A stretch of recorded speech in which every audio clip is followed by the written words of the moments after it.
Hello, good evening, Guyanant, Sunny Bonani. Welcome to the top tier of Breakaway League Racing. We should be underway very briefly. We are in Hungary, and to be particular, at the Hugaroring today.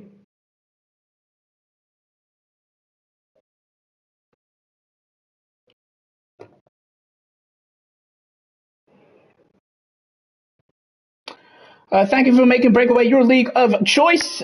We are informed that we should see a significantly, a greater number than you currently see on your screens as soon as the race begins. Definitely Duke is definitely in the commentary chat. Let's go, he says. Keen to see some top tier Breakaway League racing. Well, Duke, we hope that we will serve you some fantastic entertainment here today. It's been a fantastic week of catch-up races across all tiers. Of course, races having been interrupted earlier in the season for various reasons. But this week has been all about playing catch-up, and we saw a beautiful race out at the Circuit of Americas on behalf of our Tier 2 drivers. That was last night. So if you missed out, hopefully you're in line for a equally, if not more entertaining race here today. Lungs is the latest driver to join us here on the grid. A man whose availability on track has resulted in some interesting performances for him across the season, with a couple of podiums thrown therein. So, can he do the same today? Caesar Bonacona, we will see.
Word coming from the paddock. The word coming from the paddock is that the W13, which usually belongs to Malusi the Malusi, is being commandeered by none other than the three-time champion, Seaclay, today. Well, isn't that interesting? Seaclay's teammate, of course, is Nebo, the Haas driver.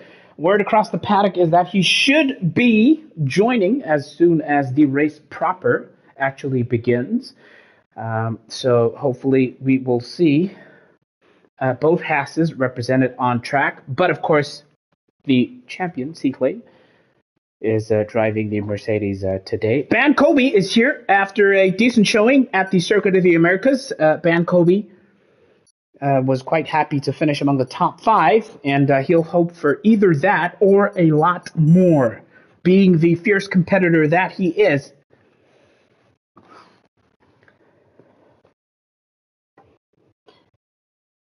And as the drivers pretty much give the thumbs up that they're ready for this qualifying session to get underway, we're going to take a closer look.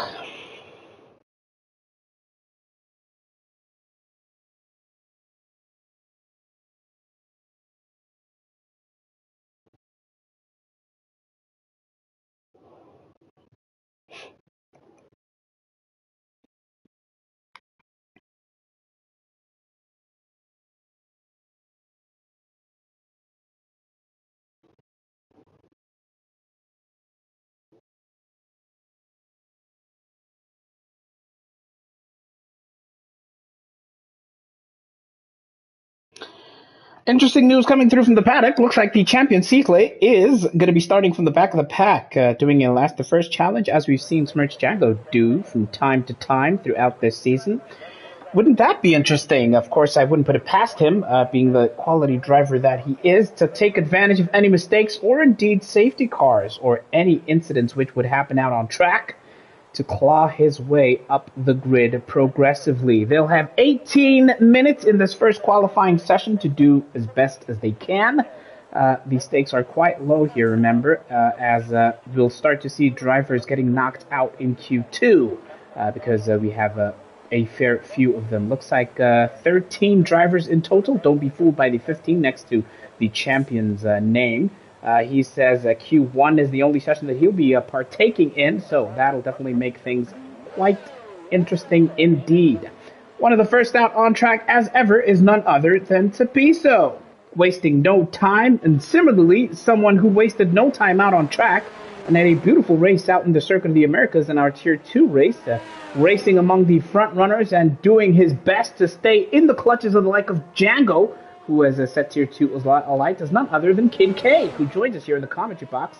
Kid K, it's fantastic to have you on board. What a tasty prospect we have out here in Hungary.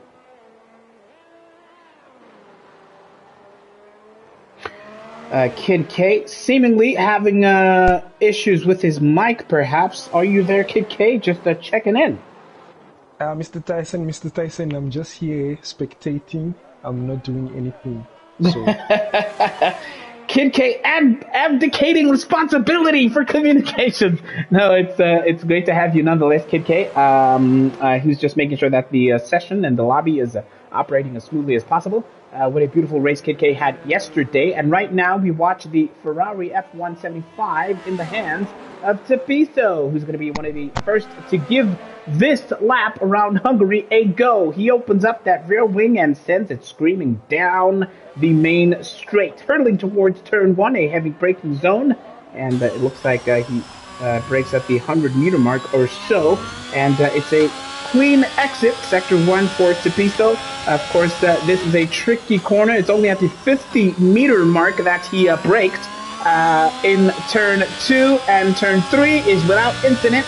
And of course, he has to line this up absolutely perfectly, carrying as much speed as he can. The sector 1 split is under 27 seconds. So the early marker will be laid by Tapiso, who has an almighty spin and sends it straight into the wall here in Hungary. Drama on lap 1, attempt 1 by the Ferrari driver, who shakes his head, super disappointed, was looking to lay down an early marker, but instead made his mark on the wall here in Hungary. Tapiso with a disappointing first effort, and thankfully for him, the car is still intact. So he'll bring it home and get that front wing changed, but Matteo Bonotto and everybody in the Ferrari garage will not be best pleased, but they will be thankful that Tapiso managed to save his car from total destruction out in Q1. He still has a chance, does Tapiso. Could give it another go, and we'll see what he can do as the session moves on along. Meanwhile, the champions, Sikle and Zotao, are on their initial runs. Let's see how Zotao fares. A man who's looked in good nick as the season has rolled on along. He's definitely got more and more comfortable on the racing wheel, has Zotao, as Sikle sets an early 118.376 on a set of medium compound tires, getting comfortable out in these conditions. And Man Ray in the comments says Tapiso is running 0-0 wings in Hungary, seemingly, running low downforce in a track that absolutely demands all of it. Here comes Zotao. He would have heard and seen, perhaps, what Sikle's initial time is. It's fifth gear out of the final corner for the Alpine driver. It's rear wing open, and it's P2 with a 118.4. So not too far behind the leading driver, the championship leader, I must say. Interesting there. Liddy has come back into the pits, and it seems like the other drivers currently out on their runs are Ngawako, D-Wax, as well as Mfundo, who we will see first because he's in sector 2. Sector 2, yes, so Ngawako, D-Wax is a little further behind. Oh, and Mfundo goes into the wall. Man, it's the commentator's curse every time they hop on board. They just seem to send it straight into the wall. How much damage did he take? It's a front left wing end plate that is gone off the wing of that Alpine. Also gonna limp all the way back to the pit lane and get that sorted out. Mfundo back in the pits. but counting as lucky stars that the car is still running. So, a shaky start to qualifying here. Still more than 12 minutes of the session to go. How is Ngawako faring? Sector 2 for him. As we hop on board, it definitely looks like he's abandoned this attempt. And he's moving in Gear 5, but definitely taking it very, very slowly. A very interesting set of circumstances as these drivers struggle to get to grips with this challenging circuit. Of course, it is known across the paddock as, in a sense, Monaco, without many of the walls. But yeah, you can go into the barriers. It's a super technical and demanding track. And let's see how Kaposa fares. Sector 3 for the Williams driver, another one who has come in leaps and bounds as the season has gone on, and he's well and truly part of the furniture, part of the establishment in the top tier Breakaway League racing. He's looked super comfortable, has Kaposa, and has challenged even for a race wing in certain circumstances. 119.1 on medium compound tires sees him placed in P3. So it's early doors, and there's low risk of elimination, of course, with there being just 13 drivers out in this Q1. So all they need do is just set a representative lap, and that'll be enough to see them go through to Q2, where the pressure ratchets up a notch, and of course they can get eliminated from Q2. Seaclay seems to be giving it another go, still on a set of those medium compound tires. Meanwhile, Tapiso, who we saw have that almighty spin, is back out on track. Sector 1 for him. What will the split be? Last time, I believe it was in the 27 seconds at the end of his first sector. Will he match or better that? Well, he still has yet to set a representative time. His Sector 1 split will be 27.8, so marginally slower than the last time out by a couple of tenths. And now he knows, of course, where exactly things came unstuck last time. So he's just going to want to keep it together, keep it clean. Through the chicane he comes, wary not to go too heavy onto those curves, but keeping it neat and tidy. It's soft compounds for Tapiso. If he really gives it a push, he could give the times by Seaclay and Zotal a definite challenge here. His Sector 2 split will be coming up shortly. We'll get a sense. It's a 56.2 at the end of Sector 2, and let's hop on board with the F175. Tapiso, giving it a go for the first time. He is, of course, not taking too many unnecessary risks on his second run, with 10 minutes or so of this session to go. Tapiso will be the 5th driver to set a representative time, and it will be P3, 118.8. Tucks right between Zotal and Kaposa, who set their times on mediums. Meanwhile, Ngawako D-Wax crossed the line with a 148.3, definitely not representative as far as he is concerned, and he's just been passed by the fast-moving Ban Kobe, also on a set of medium compound tires, so saving those softs for Q2 and onwards. What can Ban Kobe do in response to the top runners? He was quite heavy on the throttle there. He had to adjust lift off quite heavily there. It's going to be P5 120.051 for the McLaren driver, who, interestingly, he's P5 now. He crossed the line at the end of the race in the USA, P5 as well.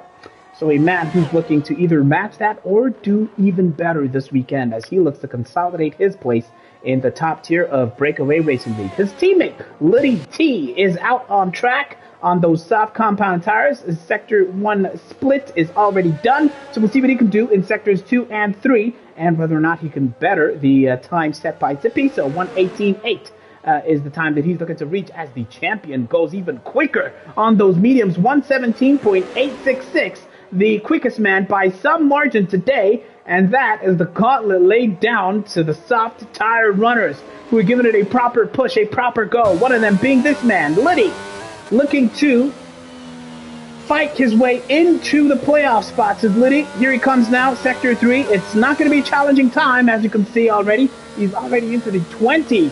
Van Kobe set a 120.051 on mediums. Liddy T will respond with a 128.1. So, a lot of work for the McLaren driver to do. What about Mambla? Let's catch up with him. Moteo Mech says, no way, Seaclay. Why is Seaclay driving the Merc? Well, Django, he did ask the permission of the Mercedes team, and particularly Malusi the Malusi, to commandeer the W13 for today. This is Mandel's attempt, also on medium compound tires. Sector 2 for the AlphaTauri driver. He brakes after the 50-meter mark, so late braking here, hoping to carry as much speed as possible into that chicane. Has a bit of a moment, almost losing the rear there. Mandela has to adjust his steering there. So struggling for grip on these mediums, and a little bit of traction issues as well, but trying to carry so much speed, fifth and sixth gear through that right-hander. And with 7 minutes and 40-odd seconds to go, Mandela will look to challenge at least the medium tire runners that are up and thereabouts with the quicker times. What can Mandela do? Carrying a decent amount of speed, comes very close to that pit wall, but of course is inch perfect as Mandela opens up that rear wing to get that DRS advantage, and P5. He tucks right behind Capoza, 119.9. Cepiso opts to retire from the session from the comfort of the pit lane. So that's his Q1 done. Cepiso happy with that effort as Mandela is going to bring it home, having set a time only good enough thus far for P5. What about Mfundo? We saw him have a coming together with the wall in Sector 2 last time out. He is going to look to come through unscathed. It's a brand new set of soft compound tires for Mfundo. So could he already be using his second set of softs? Well. Mfundo, it could yet be the same set of soft compound tires because he didn't complete his previous attempt. So we'll see how he will do with about 6.5 minutes of the qualifying session to go. Sector 3, has a bit of a moment there. Has to adjust his line. How many tenths will that cost Mfundo? He just needs to set his banker lap and bring it home for Alpine. Quite twitchy out of the final corner, 119.7. It's P5. Right behind Caboza and in front of Mandela by a couple of tenths. P5 for Mfundo in the Alpine. Lungs has already set a representative 120.4. Will he go better this time out in his second attempt? The answer is yes, by 6 tenths. It's a 119.815 for the Red Bull driver. P6 for him. I do wonder if Brown Boy will be represented on the grid when the race starts, and if he would be starting from the back.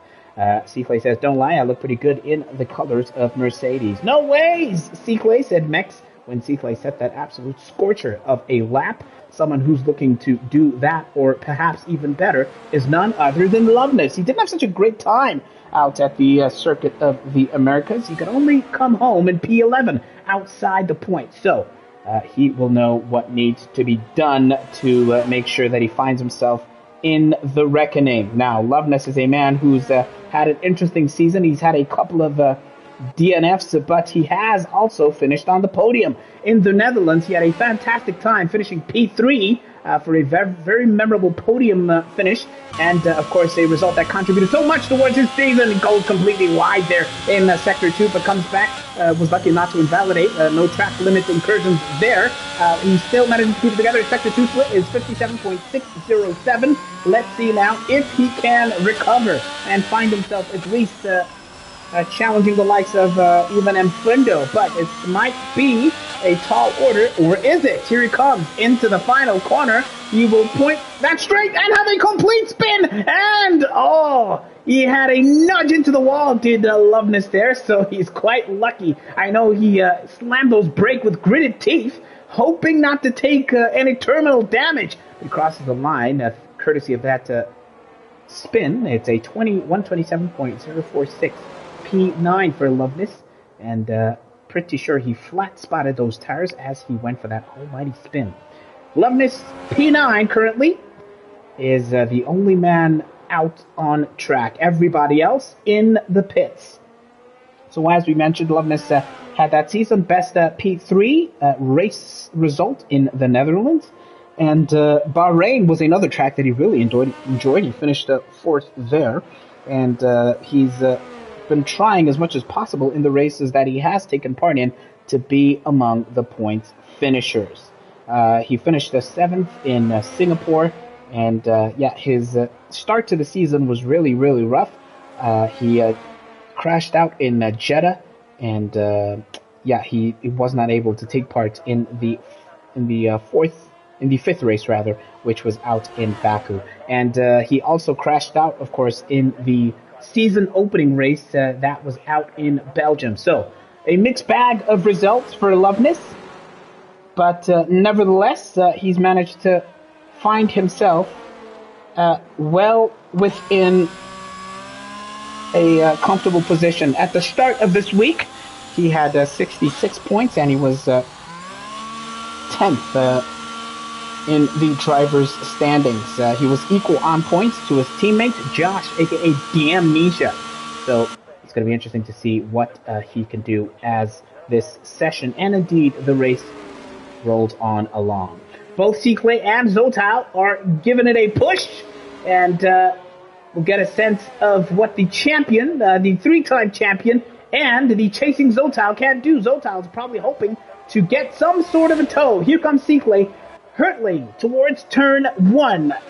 He's got soft tires now, so you could definitely expect him to go even quicker than his 117.866, which nobody has been able to come marginally close to since the start of this session. Takes turns 1 and 2 without incident, and Zotao seemingly is just trying to hang on to the slipstream there, but Cyclé,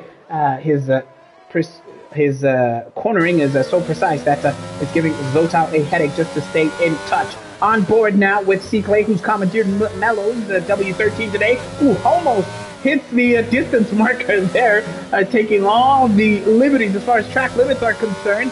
Look at how far into the curves he goes. He is absolutely relentless with those track limits as he pushes and drives on the absolute limit. He's gone 5/10 quicker by the end of his sector 2, so it's another scorcher here. It's going to be in the low 17. Could he even go into the 1 minute 16? I wonder if Cyclé can put it together. Onto the final corner he comes. It's Cyclé. He was P1 with that 117.8. He maintains P1, crosses the line, 117.2. What about Zotao? On those mediums, it's going to be, well, not quite an improvement. He improved by 3/10, 118.071, but it's still P2 for Zotao, who was running right behind the three-time champion, who cannot be touched as far as times are concerned today. Less than a minute of this session to go. Most of the grid content to stay in the pits. Tapiso, of course, retires his car in the pits. Caboza, Mfundo, Lungs are content not to come out one more time. Tapiso has the third best time in Q1. Caboza, the fourth quickest, from Mfundo in fifth. Lungs, sixth quickest.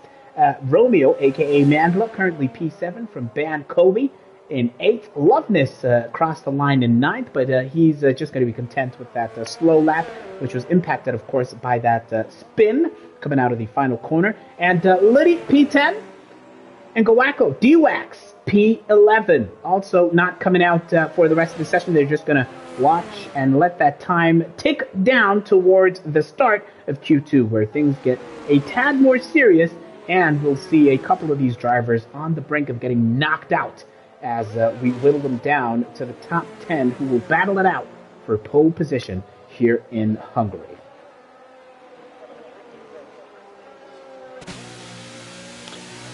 They're both back in the pits are Zotao and Cyclé.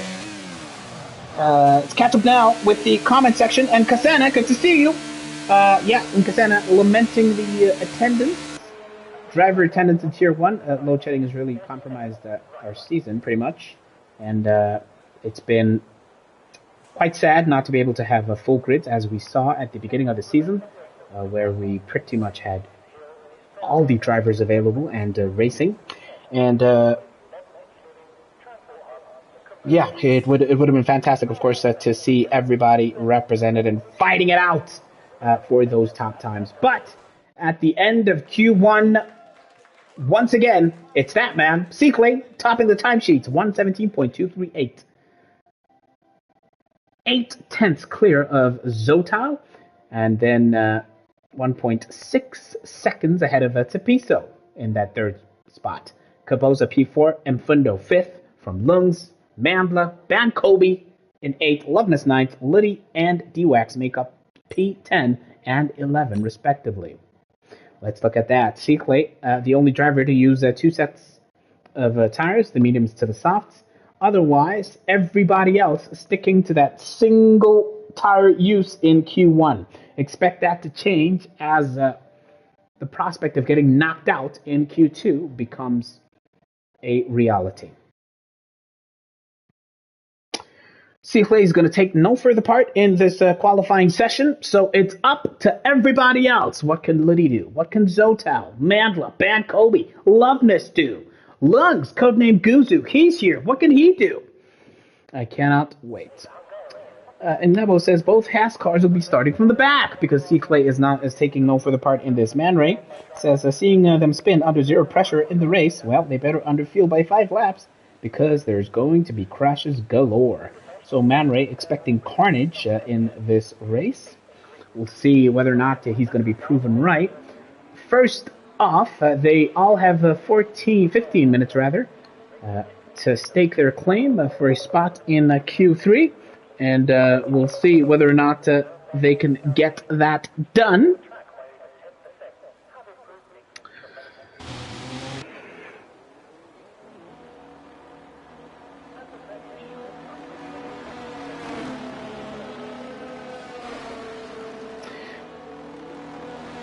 Liddy wasting no time. Neither is Bankobi. Mandla is also out on track, giving it a proper go. Kaboza is currently sandwiched between the two Alpines, that being Mandla and Engawako, aka D-Wax. The two McLarens currently intent on being the first to set their representative laps. Liddy following hot on the heels of his teammate. Are they playing the team game and giving each other a tow here? Well, let's see. Liddy, at the start of this week, remember, was second to last in the driver's standings, P19 with those 12 points. And Liddy just wants to claim Esbuda's spot. Esbuda currently has 16 points, and Esbuda is currently bottom of the drivers eligible for the playoffs versus the Tier 2 drivers. So Liddy needs just 4 points from this race to find himself in those playoff spots, and at the very least to be neck and neck on points with Esbuda. Let's hop on board now with the McLaren driver. His teammate is already gone. Out in the distance is Bankobi. So it looks like it's going to be a case of every man for himself in the McLaren team. No, not necessarily giving each other a tow here. Let's see how Liddy handles Sector 1 and what kind of a split it will be for him. The Sector 1 split, a 29.2. Definitely not among the quicker times that we've seen today at the end of Sector 1. Liddy has got a work cut out for him. There's a yellow flag. Ooh, was that a Haas that spun? Oh, there's a car that spun. It's his teammate, Bankobi, spun in at the beginning of Sector 2. Well. Bankobi, under pressure already, not able to complete his initial attempt. Thankfully for Bankobi, his car is still running. He still has a chance to come in here. So Liddy's time will be the first representative that we see today. His Sector 2 split is a minute flat. And let's see now whether or not he can cross the line with a 1 minute... with a sub at 1 minute 20 here. It looks like it might be a tall order as we still have yellow flags behind Liddy. He's not looking very comfortable. Is Liddy coming to the final corner? He will cross the line for a 124.6. Meanwhile, one of the Alpha Tauris is on the brink. Mandla goes quicker, 119.1. Behind him is Kaboza. What can he do? He's about to take the final corner, and it opens up that rear wing DRS. It's a 118.010 for Kaboza. Significantly quicker than Mandla. D-Wax is on the verge. He's going to cross the line now. Set his time, 119.096. Tucks behind Kaboza in the Williams. Well. What are Zotal and Mfundo doing? Zotal is persisting on those medium compound tires. Well, he's a man who's potentially very, very comfortable that he can secure his spot in Q3, setting a time here on medium compound tires. On board. On the final corner, Zotal is going to cross the line here with a 118.3. I think he could be very confident, potentially, of keeping his spot and going through to Q3 very, very comfortably. Interesting effort from Zotal there. 118.2. It's P2 provisionally here in Q2. One of the Alpha Tauris, are they giving it a go, I wonder? No, it looks like Ngawako D-Wax is definitely moving significantly slower. Mandla was pushing. He's gone about 0.2 quicker than his previous best time. He goes P4. So he goes up a notch. It's a 118.9 for Mandla now. improves marginally and finds himself in P4. Mandla gave it another push, just looking to consolidate his spot and not worry about getting knocked out here. Now, with just 10 active drivers and Seaclay pretty much recusing himself, it looks like it's a pretty done deal. Everybody who's still running just needs to set a banker lap, and then that's your top 10, folks. Those are going to be the drivers battling out for pole position. Meanwhile, Mfundo has just crossed the line for P6, tucking right behind Ingawako, aka D-Wax, with that 120.338 for the Alpine driver. Loveness is currently on an outlap. Van Kobe needs to give it another go. They're probably going to change wings after he took some damage, having crashed out. Liddy, well, did Liddy just retire in the pits? Yeah, seemingly he retired in the pits. Van Kobe is now on his outlap. And, Mfundo crashes! Mfundo had already set a time, but he completely bends it! And he is out of proceedings here. His best time was at 120.3, and he completely loses it, sends it into the wall, and the Alpine driver is now out. So Zoltau will be the only person flying the flag of Alpine in Q3. Mfundo, oh my word, completely losing it there. That car is totaled. Absolutely totaled, as Loveness is now giving it a proper push. He's soon going to come across the remains of what is left of Mfundo's car in Sector 2, but Loveness will not pay too much attention to that. He's just going to look at keeping it clean and consistent. His Sector 1 split, 27.6. Oh, has a little bit of a moment coming out of that mini chicane, and through the right-hander, he has just to watch to get his line inch perfect. He breaks way after the 50-meter mark, does Loveness. Carrying a lot of speed through that chicane. Sector 2, Loveness. Easy through the left-hander and tight onto the curb, onto the right. Compromises line, goes wide. Into the wall goes Loveness. Does he manage to keep that car intact? The answer is yes. His heart would have been in his throat, but the wing is well and truly donated to the Hugaroring. He leaves his wing behind. And he's going to have to come back into the pits and give it another go. So, drama in Q2. A couple of crashes that we saw by virtue of being pretty much on board with the drivers as things happened. What about Lungs? What can he do? Well, his race engineer would be in his ear telling him where exactly the drivers would have lost it. So Lungs is going to have to be quite careful here. What's his Sector 1 split? It's a 29.094. So he's not among the quick runners, is Lungs at his split of Sector 1. How much time can he make up in the second and final sector? His braking once again is on the limits, trying to carry as much speed as possible, but he was in third gear coming into that chicane. Sector 2 now, quite heavy through the right-hander, and on the same portion of track where Loveness came unstuck. Lungs manages to keep it together. Gear 5 through that sequence of corners. Sector 2 split is a 58.350, carrying as much as he possibly can, trying to make up for those relative tenths that he lost at his Sector 1 split.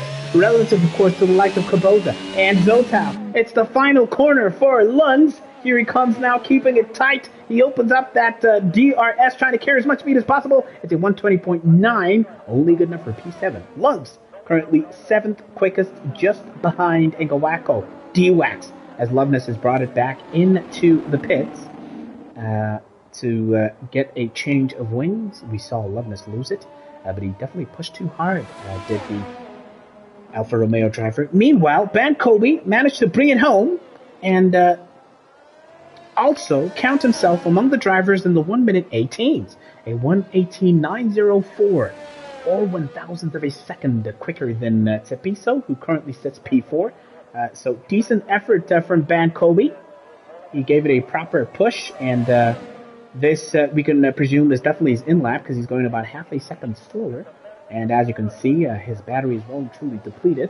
He was P3, now he is P4 because Ingawako D-Wax has put in a sensational effort, going about half a second quicker than his previous best time, and tucks right behind Zoltau, 118.5 for Ingawako. Decent effort with 5 minutes of disqualifying of Q2 to go.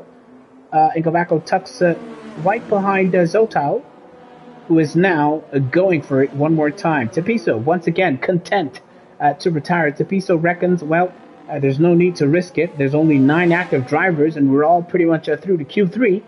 So there's very little at stake as far as getting knocked out is concerned. And Gawako D-Wax, beautiful effort to set that time at 1 minute 18. Zotal and Mandla.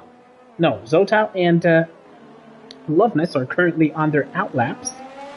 But the man furthest ahead is Loveness. So we'll hop on board with him, see how he takes his attempt just to find himself among the drivers with a representative time. Carries as much speed as possible into the braking zone. How tight towards the apex. He nudges it marginally and points that car straight. There's a yellow flag behind him. Perhaps either Zotal or one of the Alpines, that being Ngawako.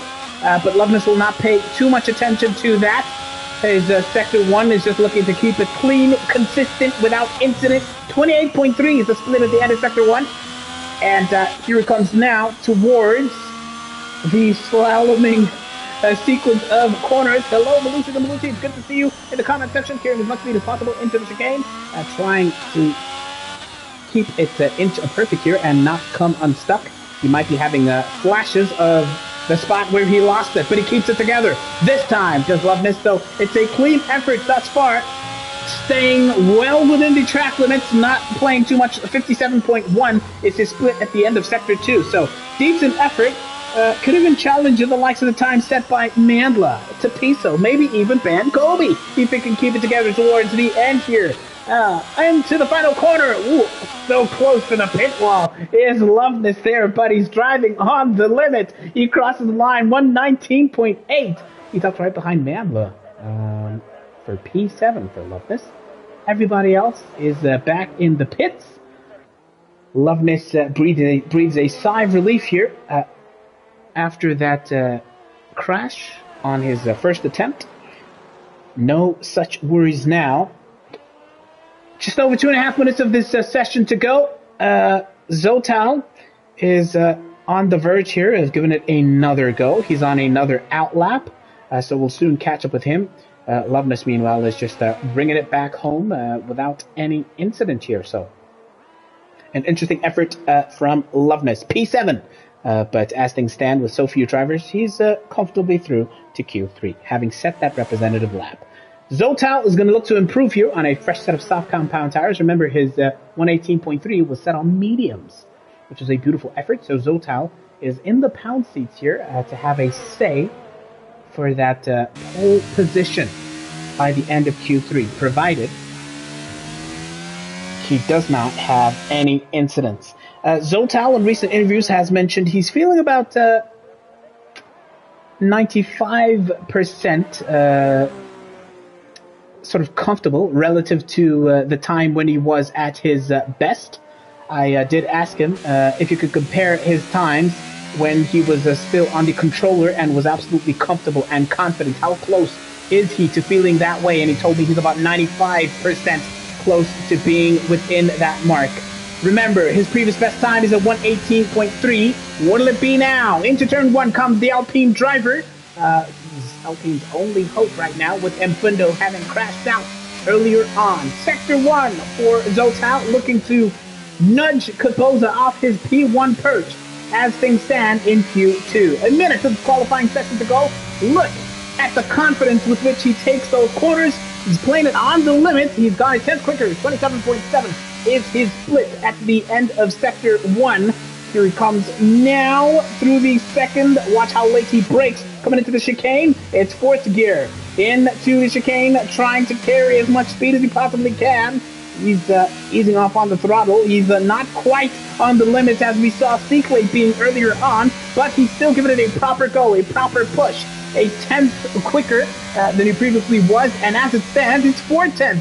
Significantly quicker. That split was in the middle of the 50 odd seconds. So Zotal is definitely on the brink of breaching into the 1 minute 17, provided his Sector 3 is clean and without incident. So close to the pit wall comes Zotal, and he points that Alpine straight, opens up that rear wing. Zotal will cross the line with a 117.861. It's a beautiful effort from the Haas driver, and by some margin, the quickest time here in Q2. Looking absolutely good. He is the only man out on track.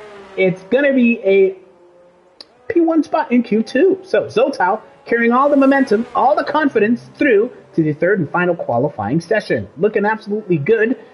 Kaboza, somewhere in the Williams garage, will be nodding currently and knowing the kind of task that he has at hand if he is well and truly going to be challenging Zotal for this pole position. So, Zotal is the quickest man out here.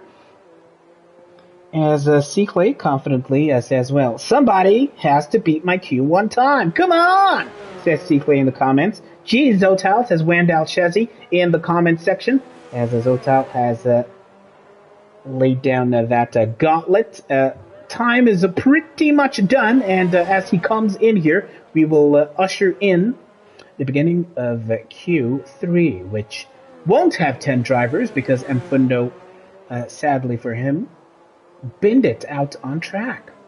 Tapiso retired in the pit, so I do expect to see him in Q3, and he will be congratulated with Zotal. He'll be patted on the back by the Alpine team, which will be quite happy to see one of their drivers at the top of the timing sheets at the end of one of the qualifying sessions. But of course, the one that matters most, the big one, is Q3 and the battle for pole position as Zotal gets hoisted onto the jacks and back into the garage. If you've just joined us, Zotal is the quickest man through Q2, followed by Kaboza with that 118.010, and Gawako D-Wax, third quickest, and Ban Kobe, fourth in Q2. Tapiso was fifth quickest from Romeo, a.k.a. Mandla. Loveness, that being Tato, is currently seventh quickest. Lungs was eighth quickest, and sadly, Mfundo crashed out, having earlier set a time in the 120.3s. So, Seaclay took no further part in this qualifying session. His quali is essentially over, having lit up the timesheets earlier on, and Zotal will be quite happy to see his name atop the timesheets. Zotal and Bankobi, the only two drivers to use two sets of tires. It's a double soft set for Bankobi, whose time was good enough for P4, and Zotal started on the mediums and came onto the softs to knock Kaboza off that P1 perch at the end of Q2.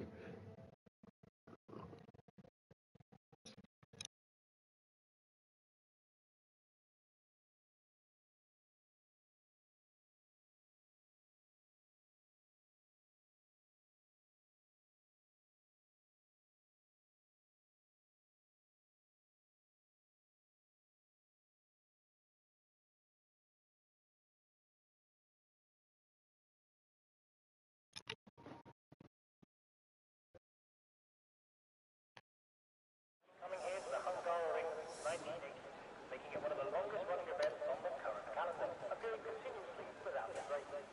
Some might consider it. Welcome to the top tier Breakaway League Racing. If you've just joined us, you're in time for Q3. 12 minutes these drivers have, 9 of them in total. It's the battle, the shootout for pole position. Zotal, Kaboza, Lungs, Loveness, Ban Kobe, D-Wax, Tapiso, Luddy, and Mandla. Who will take top honors? I want to hear your P1, 2, and 3 predictions. It's a cat amongst the pigeons in the sense that Seaclay is not here to wreak havoc in Q3. So, who will claim the top spot in Seaclay's absence? I want to hear your P1, 2, and 3 predictions. You've seen how they've performed throughout these sessions. You've seen the confidence levels. You've seen the spins, the moments into the walls, some of them managing to keep the cars alive into this third and final quali session. Who will take the top spot? Let us know. I cannot wait to see how it all pans out. Kaboza, a man who's looked sensational in the second half of this season. He's well and truly in a purple patch, a rich vein of form, a couple of podium finishes, really holding his own and challenging among the front runners. A quality driver who proved his credentials and really showed his talent down to the second tier of Breakaway League Racing, where he came up in the same batch among the likes of Tefo Temba and Ban Kobe. They have since consolidated their positions in this top tier of Breakaway League Racing. They've since proved their pace, their quality, and Kaboza, the longer he has raced, the longer he has stayed in this top tier, he has really showed that he is not to be trifled with as his form and his confidence improves with each and every race. He is coming now in Sector 1. We're going to stay with him, see how he does. It's into turn 1 for the Williams driver. Slightly, marginally wide of touching the apex, but not too wide as to be of significant consequence. Brakes quite late coming into turn 2. Tries to keep it tight, carry as much speed as possible through this right-hander. Flat out for Kaboza. It's gear 6, gear 7, carrying all the speed into this chicane where he has to go a little bit off the throttle, down to gear 6, down to 4. Zotal, go boy, says Malusa in the comment section, cheering on Zotal. Brakes quite late, does Kaboza. Gear 3 into the chicane, carrying as much speed as possible. There's yellow flags for Kaboza, but perhaps for an incident that took place behind him. He's not going to pay too much attention to that. He's going to try and set a decent banker lap, so he's not worried too much as the rest of this session goes on. He keeps it clean, he keeps it tight, does Kaboza. Let's make sure we see all of the necessary details and see what he's doing as far as the time is concerned. One of the Alpines will cross the line before Kaboza. Oh, he has a huge moment there, has to hit the brakes, and that'll cost him a couple of tenths at least, as one of the Alpines, that being a D-Wax, crosses the line with a 118.6. Kaboza will be slower. No, it's a 118.2 despite that mistake. It's a beautiful effort from Kaboza. How much more, how much faster could it have been? Bankovi goes even quicker. 118.1 with 8.5 minutes of the session to go. Bankovi showing his quality, showing his pace. Mandel comes home with a 118.4. Good enough for P3 as things stand. Lunds has crossed the line in P5, 119.2. Interesting set of efforts and times. What about Tepiso? He is now on the main straight, crosses the line 120.9. It's only P6 as one of the Alpines come back into the pits. What about Liddy? He's been giving it a push. His split, he crosses the line with a 120.704, and Loveness, aka Tato, will be one of the last to set a representative banker time, and look how much speed he's carrying through the final corner. Loveness pushing. Loveness is quickest, 117.639, and Loveness really was he sandbagging all along, because this is absolutely sensationally beautiful effort from the Alfa Romeo driver, laying down the early marker. Was Loveness there? Was Loveness among the drivers that you predicted to finish among the top runners? Well, he's the only man to breach that 1 minute 17 barrier, and he's well and truly in a commanding position to start this race in pole position. Long way to go, of course. A long time yet. Zotal has yet to leave the pits, and is Kaboza... yeah, I expect Kaboza to give it another go. We saw Kaboza have that huge moment, but still cross the line with a 118.2. I do wonder what kind of a time and what kind of a gauntlet Kaboza can lay here as the session goes along. Is Tepiso giving it another go? He was! And he spun coming out of the final corner. Oh, Tepiso will be absolutely thankful that his car is still intact, but he's going to have to go all the way around and give it one final push. Loveness, says Kazan in the comment section. What about Letty? He's giving it another push. No, he's back in the pits. Beautiful effort from Loveness, the quickest man on track. Beaming they are. There's hand clapping, there's high fives in the Alfa Romeo garage or on the pit wall.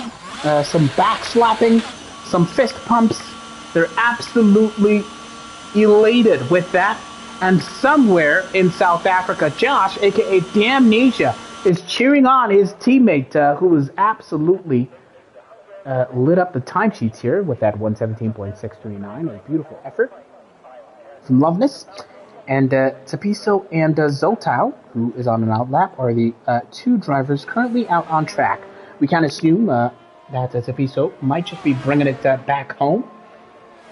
Or, I wonder, will he still be giving it a push on the same set of tires, which are now 2 laps old? Well,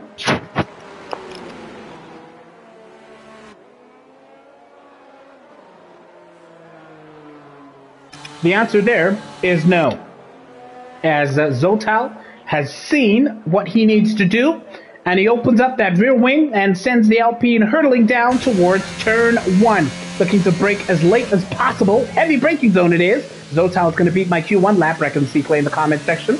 He had to be circumspect on the throttle there, having went so heavily into the curve, carrying as much speed as possible into turn 2. He goes onto the gray curves a little bit, trying to carry as much speed here. It's flat out 5, 6 gears for Zotal. His sector 1 split will be a 27.8.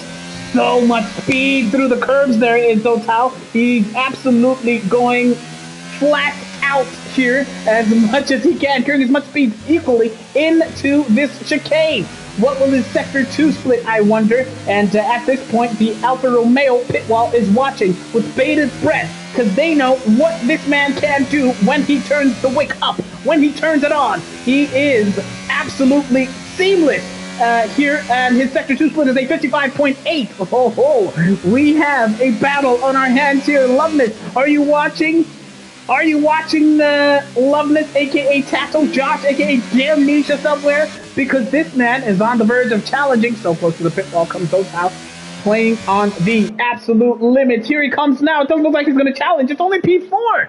Losing so much momentum through the third and final sector, Zotal has it all to do. Now, definitely Duke says Zotal has the pace. He's been confident from his first Q1 lap. Well, the confidence that did not translate into a decent Sector 3 performance. That's where he lost all that momentum. So, he's got it all to do. He's behind even Caboza, who is now out. He's back on track.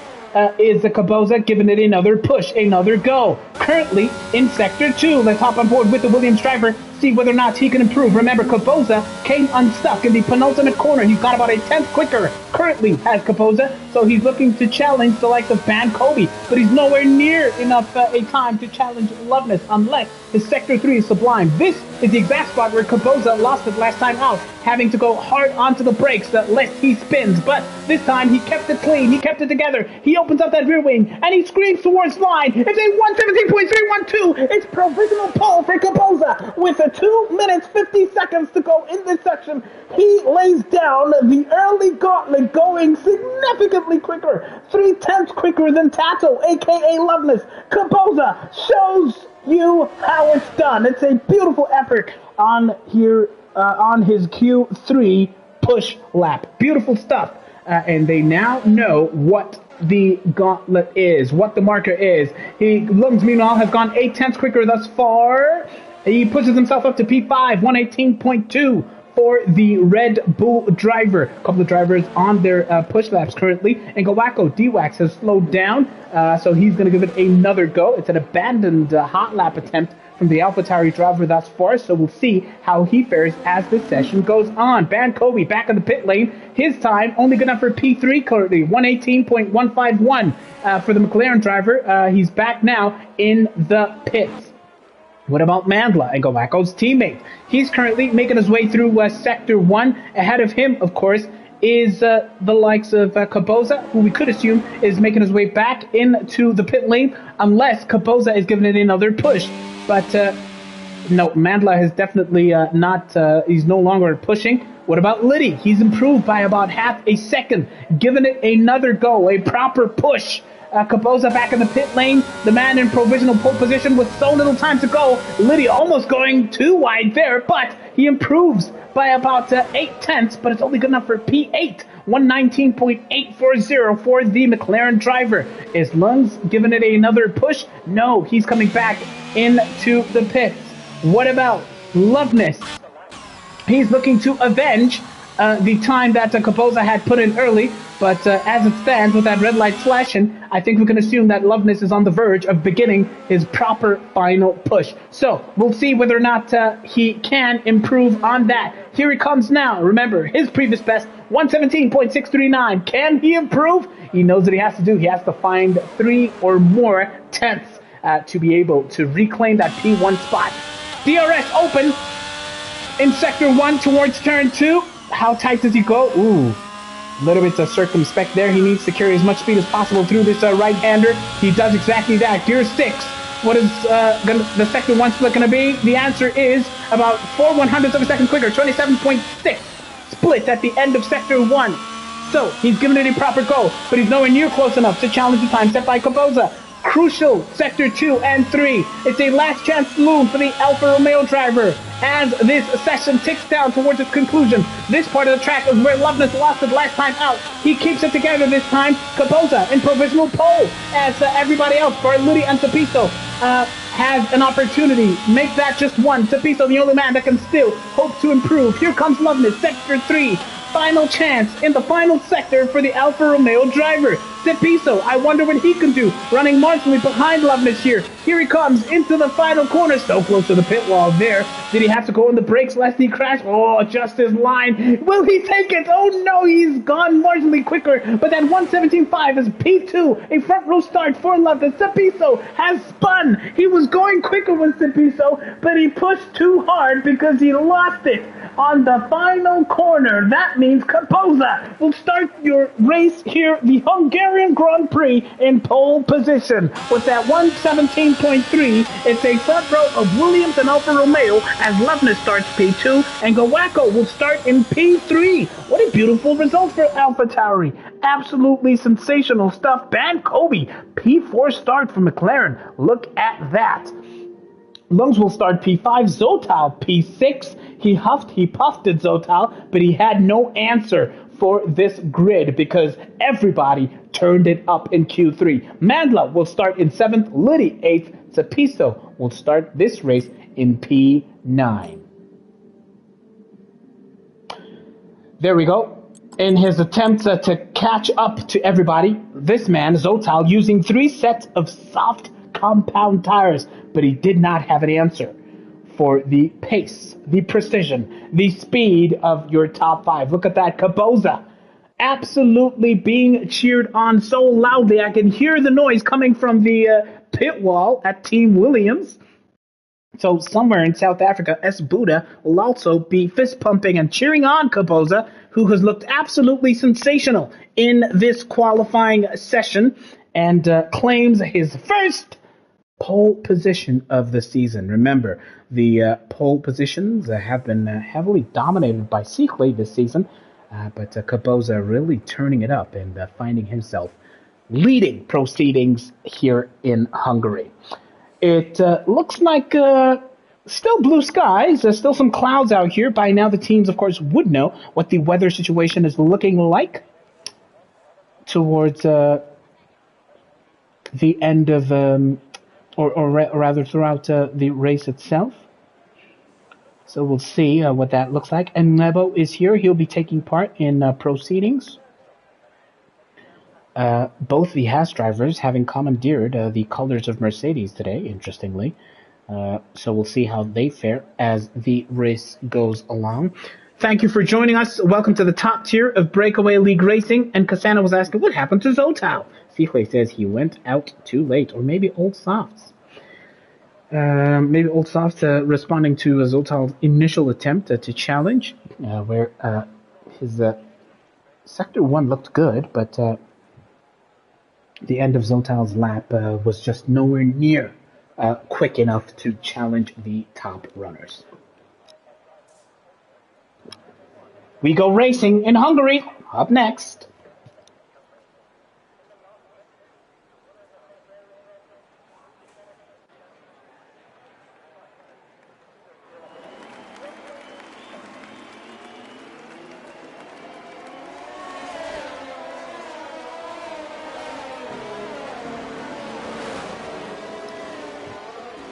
Capoza getting a taste of a formation lap in from the very, very front of the grid. Once again, he's going along.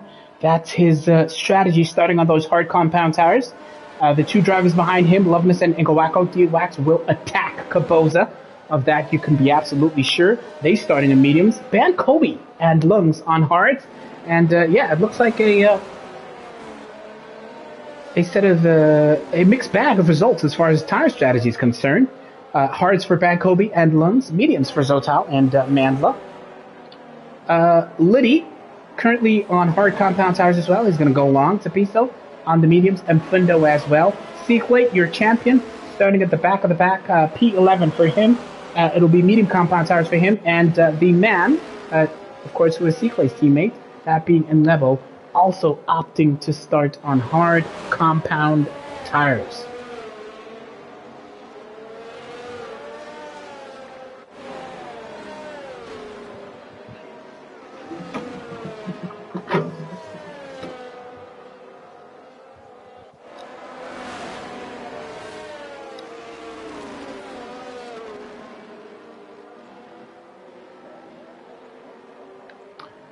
There's your tire strategy, folks. What do you reckon? Hards for Kapoza, mediums for the two drivers behind him. Kobe, Lungs also on hards. Can Kapoza hang on here? Will we see a successful last to first challenge from Seaclay? What about the drivers right behind Kapoza? We know Loveness is no slouch as far as pace and competitive spirit is concerned. What can he do? Do you guys reckon Kapoza will still hang on for a memorable race win here? Or will it just be a podium place finish? Of course, we're in treacherous territory here. It's a track that is unforgiving if you get things wrong. You are at risk here of possibly crashing out. 5 lights in Hungary, the only time South Africans look forward to the lights going out. We're racing in Hungary. It's the race down to turn 1. Kapoza with a sensational start. Ngawako D-Wax stealing the march on Loveness. Right tucked in between the Alfa Romeo and the McLaren of Kobe, who's fighting to hang on to the positions here. But Kobe losing so much ground. It's P4 for him. Oh, has he lost? No, he's gained about a position here. Loveness hanging on to the coattails of Kapoza. Meanwhile, Lungs P5, Zoltal P6, Romeo P7, Seaclay gaining 3 positions at the race start. A beautiful start from the champion, who is fighting now from P8 in his last to first challenge. One of the Mercedes goes wide. Was it Seaclay? Yes, it was Seaclay who went wide, but finds himself back now in P10. And Fundo wasting no time overtaking Seaclay, even though he was overtaken a little bit earlier on. Meanwhile, Kapoza hangs on to the lead, coming into the chicane now, playing it really carefully on those hard compound tires, which will definitely take a while to warm up compared to the likes of Loveness and D-Wax. Remember, who are running those yellow-walled medium compound tires. The top of board now with the P3 running Ngawako, aka D-Wax. Lap 1 of 35. Can Kapoza hang on here? He's pushing as Loveness huffs and puffs behind him, bridging that gap to about 3/10. So Kapoza under immense pressure here as Ngawako D-Wax has the front row seat to that battle for the race lead. Kapoza hangs on by the skin of his teeth here. He's keeping it tight, he's keeping it clean, but Loveness is giving him absolutely no breathing room. And of course, he does not have DRS yet, but Loveness using all of that battery power. He's draining his batteries, Loveness, to make sure that Kapoza is feeling the pressure. Loveness thinks about it going on the inside, but Kapoza holds his own over there. Meanwhile, Seaclay has fought his way back up to P9, overtaking Fundo in his battle to fight his way back towards the front here. It's a beautiful battle for the race lead that we have here in these opening laps. Kapoza still keeping it absolutely clean and tight. On board now with Loveness we go. You'll get a sense of how aggressive he will be as far as how later he brakes compared to Kapoza, and the answer is significantly later, because in those cornering zones he inches closer and closer to the back of the Williams driver. Kapoza you can see that helmet kind of bobbing to the left, to the right, checking his rear view mirrors. Which line will Loveness attack? There's been an incident. Liddy has lost 4 places. Liddy has fallen behind the pack. And is that a safety car? No, it's a virtual safety car, seemingly. The full safety car has not come out yet. An incident at the back of the pack. Everybody else has to slow down to about 40% of race pace. Has Liddy lost a wing here? No, it's the car ahead of him, Fundo. He bringing out the virtual safety car. He lost his wing. I do wonder where exactly Fundo might have had that issue, and his incident, of course, slowing down even Liddy, whose wing seems definitely to be intact still. And Nebo is still running, hoping to hang on to the coattails of his teammate as we're under the virtual safety car. Nobody opting to come into the pits. It's still early days, of course. And as we see those yellow flags, Seaclay still hanging on to that P9 spot.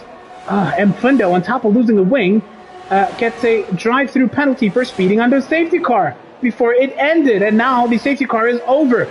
We're back. Green flag conditions. We're racing once again. Let's see how it goes. Wendell Shezzy predicted in the comment section that this race is going to Kapoza. It's a Kapoza win. Well, he's hung on to his lead, has Kapoza. Here comes Loveness on the attack. Lap 3 of 35. Of course, Kapoza is much more conservative as far as his braking is concerned. It might be possible that Loveness has the advantage in the cornering courtesy of his setup, which prioritizes downforce and thus a slight advantage under cornering conditions. Now is destined for the playoffs. Is that Mbundo perhaps that Nkazan is talking about? Well, it could be the case. Oh, Loveness braking so late, having to go completely off the racing line. Can D-Wax take advantage? No, D-Wax is so far behind, despite that huge mistake that Loveness has made, putting him more than a second behind Kaboza, and Galacco D-Wax was nowhere near to take advantage of that. He is still battling, trying to keep Ban Kobe and Lungs off his back. Meanwhile, Lungs is on the verge of going for it. Yes, he's side by side, wheel to wheel with Ban Kobe. Going into turn one, he has the inside line. Does Lungs? He will have the advantage, and he completes that overtake cleanly. Ban Kobe now fighting for his life to keep Zotal off his back. Can he do it? Zotal is on a revenge tour of sorts, a revenge mission, trying to get. Oh! Ban Kobe goes into the back of Lungs, who has an almighty spin, and Lungs will be seething as Ban Kobe was way too late onto the brakes there, and Lungs loses all that momentum, falls down to P9. Ban Kobe is going to be watching his back. Oh, he spins, and he sends it into the wall himself. Ban Kobe in 6s and 7s, and down to P9, P10. He is hovering on the, teetering on the brink of falling out of the points position. Ban Kobe with an absolute nightmare sequence of corners and possible results here, putting him way out of the reckoning. Meanwhile, Loveness has lost ground to D-Wax and Gawako. He lost his wing and lost ground. So it's drama all over the pits, all over the grid here. The full safety car has come out, probably because Loveness is the latest donor as far as front wings are concerned. He's the latest to donate his wing to the Hugaroring here, and he's going to have to come into the pits here, completely compromising his race strategy. And Gawako pits as well. Did they have it coming together, I wonder? Is Ngawako ghosted? No, he is not. These two coming into the pits gives the advantage to Mandla and Zotal and Seakley, who now finds himself in P4. And it's not a wing change for Ngawako. Instead, it's just an early pit stop, taking advantage of this early safety car. Loveness goes aggressive. It's soft compound tires for the Alfa Romeo driver, as Nkasana now predicts that Seakley might just win here. Django says Ban Kobe is a hazard. Well, Django, that is something that Lungs might agree with you here. We saw the coming together between McLaren driver and Lungs, resulting in the RB18 going for a spin in turn 2.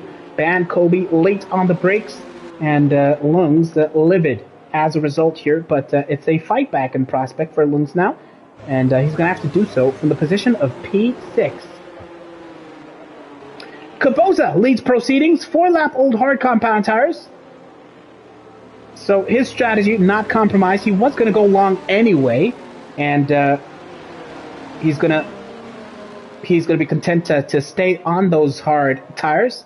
Zotal kept right on going. Medium tires, 4 laps old. Mandla, Romeo, also 4-lap old medium tires. He is now going to have to keep this man, your champion, your 3-time defending champion, Seakley, at bay on those 4-lap old medium compound tires. Tapiso, what a result for him, taking advantage of the incidents and the carnage, and keeping his nose clean, staying out of trouble, and keeping things calm, cool, collected, consistent. P5 for Tapiso currently. Lungs, P6.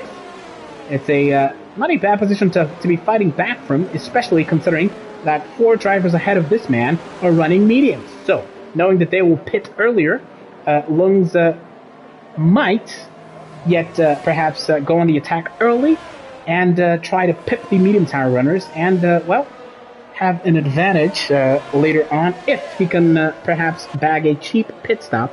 If we have another either VSC or full safety car, Lungs could then come in, take advantage, and pit for mediums later. And Lebo currently running 7th. The Haas driver also having commandeered a Mercedes today. And Gawako D-Wax. We saw him coming into the pits quite early. He was among the front runners. Loveness going aggressive. P9 for him. Ban Kobe, P10. Right ahead of his teammate, Letty, who's running in P11 as things stand. And M. Fundo is at the back of the pack, having had to come in for a wing change early on. He is now on 3-lap-old medium compound tires. I do wonder if M. Fundo might think about coming into the pits once again, considering he's at the back, so he can afford to roll the dice and take additional risks relative to his competitors. Well, the Alpines are pretty much just sandwiching the grid, almost. P12 running M. Fundo, P2 running Zotal. He is now going to be the man charged with chasing down the race leader, the pole sitter Kaboza, who has looked absolutely brilliant since proceedings started here today. Race control gives the word that the safety car is coming in at the end of this lap, so from lap 7 on, we will be back under racing conditions.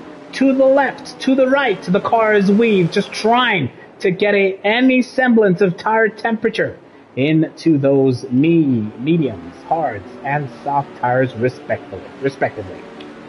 Now Kaboza is going to back them all up. Now, of course, is when we watch to see when Kaboza will send it. The answer is now on the final corner. We're on board with Mandla. You have to be careful. Kaboza going wide on the exit of that final corner.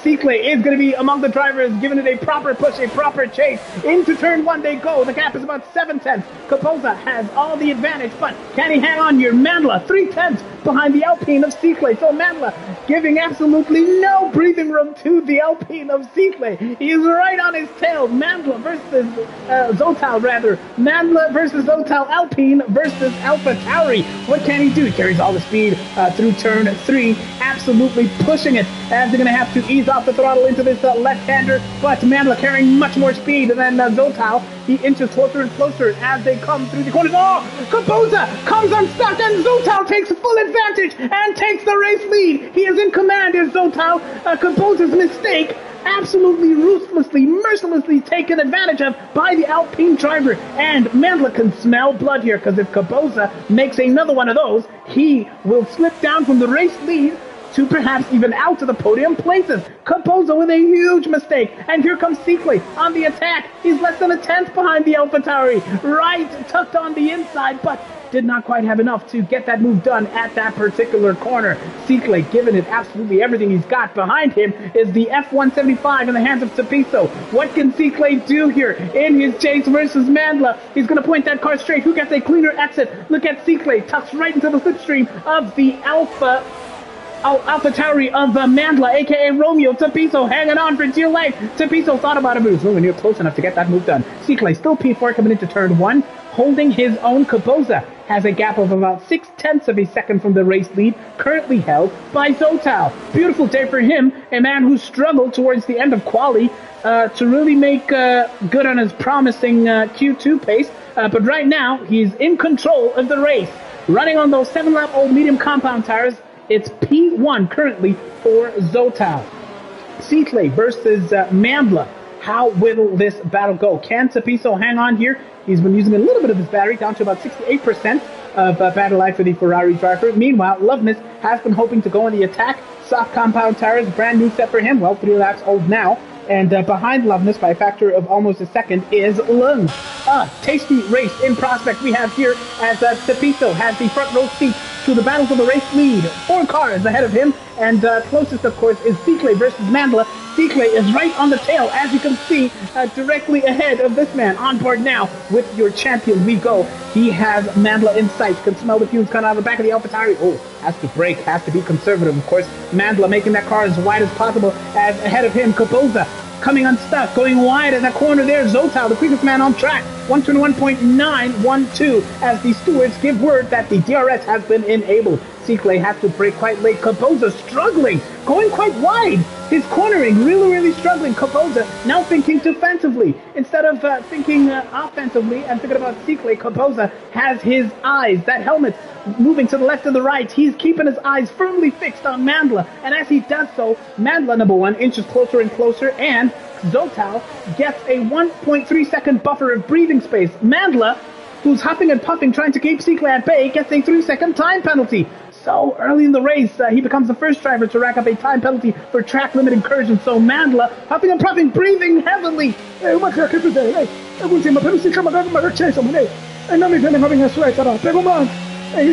Yes, it is eczema. It is difficult because Seaclay is right there, and Seaclay is giving Mandla absolutely no breathing room whatsoever. On board with your champion, we go, Kapoza. And now Mandla have slipped out of DRS of the car ahead of them. Yellow flag in Sector 2.